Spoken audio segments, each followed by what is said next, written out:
Instituto Técnico Start, você está assistindo o curso de NR35, Trabalho em Altura, aula 08.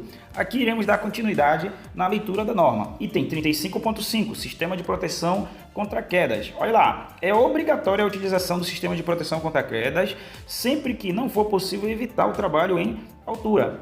O sistema de proteção contra quedas deve ser adequado à tarefa a ser executado, ser selecionado de acordo com a análise de risco, considerando, além dos riscos de queda que o trabalhador está exposto, os riscos adicionais, ser selecionado por profissional qualificado em segurança do trabalho, ter resistência para suportar a força máxima aplicável prevista quando der uma queda, ou seja, quando o trabalhador cair, esse sistema tem que suportar, não pode o ponto de ancoragem cair junto com o trabalhador, ok? Atender às normas técnicas nacionais ou, na sua inexistência, às normas internacionais aplicáveis. Ter todos os seus elementos compatíveis e submetidos a uma sistemática de inspeção.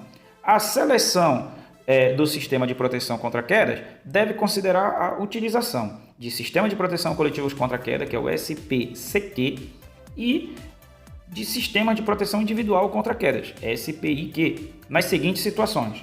Na impossibilidade da adoção do sistema de proteção coletivos contra quedas, sempre que o sistema de proteção coletivos contra quedas não ofereça completa proteção contra os riscos de queda e para atender situações de emergência. Meus amigos, a gente vai usar o sistema individual quando o sistema coletivo não for o suficiente, porque a prioridade na segurança é o coletivo, depois é o individual, tá ok? O sistema de proteção coletivo contra queda deve ser projetado por um profissional legalmente habilitado, ou ele é um engenheiro, ou ele é um técnico que tem a sua carteira ali do conselho. O sistema individual contra queda pode ser de restrição de movimentação, de retenção de queda e de posicionamento de trabalho ou de acesso por cordas, tá ok? O SPIQ é constituído dos seguintes elementos: sistema de ancoragem, elementos de ligação e equipamento de proteção individual. Então, de proteção individual pode ser capacete, luva, óculos, o próprio cinto, elementos de ligação, talabarte, pode ser o trava-queda. E o sistema de ancoragem pode ser uma linha de vida ou até mesmo um ponto de ancoragem ali, tá? O equipamento de proteção individual devem ser certificados, tem que ter CA, adequados para a utilização pretendida, utilizado considerando os limites de uso, ajustado ao peso e altura do trabalhador. O fabricante e o fornecedor de EPI devem disponibilizar informações quanto ao desempenho dos equipamentos e os limites de uso, considerando a massa total aplicada ao sistema, trabalhador e equipamento, e os demais aspectos previstos no item 35.5.11 da norma, tá ok? Na aquisição e periodicamente deve ser efetuada inspeção no sistema de proteção individual contra queda, recusando-se os elementos que representem defeitos e deformações, tá bom? Toda vez tem que ser feita inspeção nos nossos EPIs antes de iniciar o trabalho em altura. Antes do início dos trabalhos deve ser efetuada inspeção rotineira de todos os elementos, tá?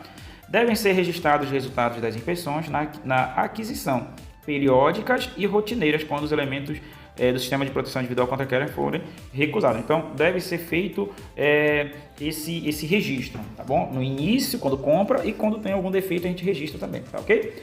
Os elementos de proteção individual contra quedas que apresentarem defeitos, degradação e deformação ou sofrerem impactos de queda devem ser inutilizados e descartados, exceto quando sua restauração for prevista em normas técnicas nacionais ou, na sua ausência, em normas internacionais e de acordo com as recomendações do fabricante, ok? O sistema de proteção individual contra quedas deve ser selecionado de forma que a força de impacto transmitida ao trabalhador seja no máximo 6 kN, quando de uma eventual queda. Vamos que vamos. O sistema de ancoragem destinados à restrição de movimentação devem ser dimensionados para resistir à força que possam vir a ser aplicadas. Havendo possibilidade de ocorrência de queda com diferença de nível, em conformidade com a análise de risco, o sistema deve ser dimensionado com a retenção de queda. No sistema de proteção individual contra queda, de retenção de queda, e no sistema de acesso por cordas, o equipamento de proteção individual deve ser o cinturão de segurança tipo paraquedista. O cinturão de segurança tipo paraquedista, quando utilizado em retenção de queda, deve estar conectado pelo seu elemento de engate, ou seja, tem que utilizar o elemento de engate, aquelas argolas metálicas que já vem no próprio cinto, tá? Para a retenção de queda, indicado pelo fabricante. A utilização do sistema de retenção de queda por trava-quedas, deslizante guiado, deve atender às recomendações do fabricante, em particular no que se refere A compatibilidade do trava-quedas deslizantes guiado com a linha de vida vertical, ou seja, saber se ela é de corda ou se é de cabo de aço, ao comprimento máximo também dos extensores. A análise de risco prevista nesta norma deve considerar para o sistema individual contra queda minimamente os seguintes aspectos: que os trabalhadores devem permanecer conectados ao sistema durante todo o período de exposição ao risco de queda. Não se pode se desconectar em nenhum momento, tá ok? A distância de queda livre, o fator de queda, a utilização de um elemento de ligação que garanta o impacto de no máximo 6 kN seja transmitido ao trabalhador quanto da retenção de uma queda.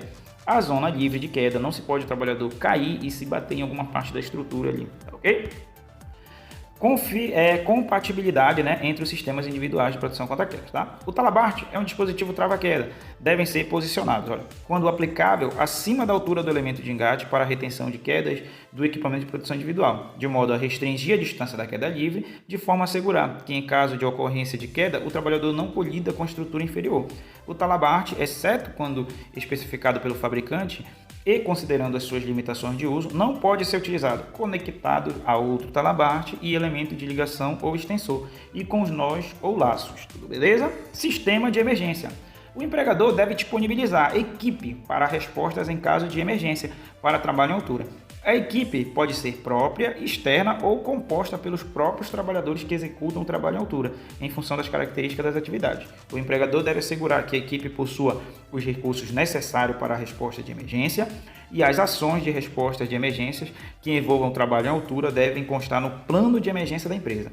As pessoas responsáveis pela execução das medidas de salvamento devem estar capacitadas a executar o resgate e prestar primeiros socorros, e possuir aptidão física e mental compatível com a atividade a ser desempenhada. Toda atividade em altura tem que ter uma equipe para prestar esses primeiros socorros, ok? Parabéns por escolher a Start. Dúvidas? 91 98101 3586. Sistema de ensino Start.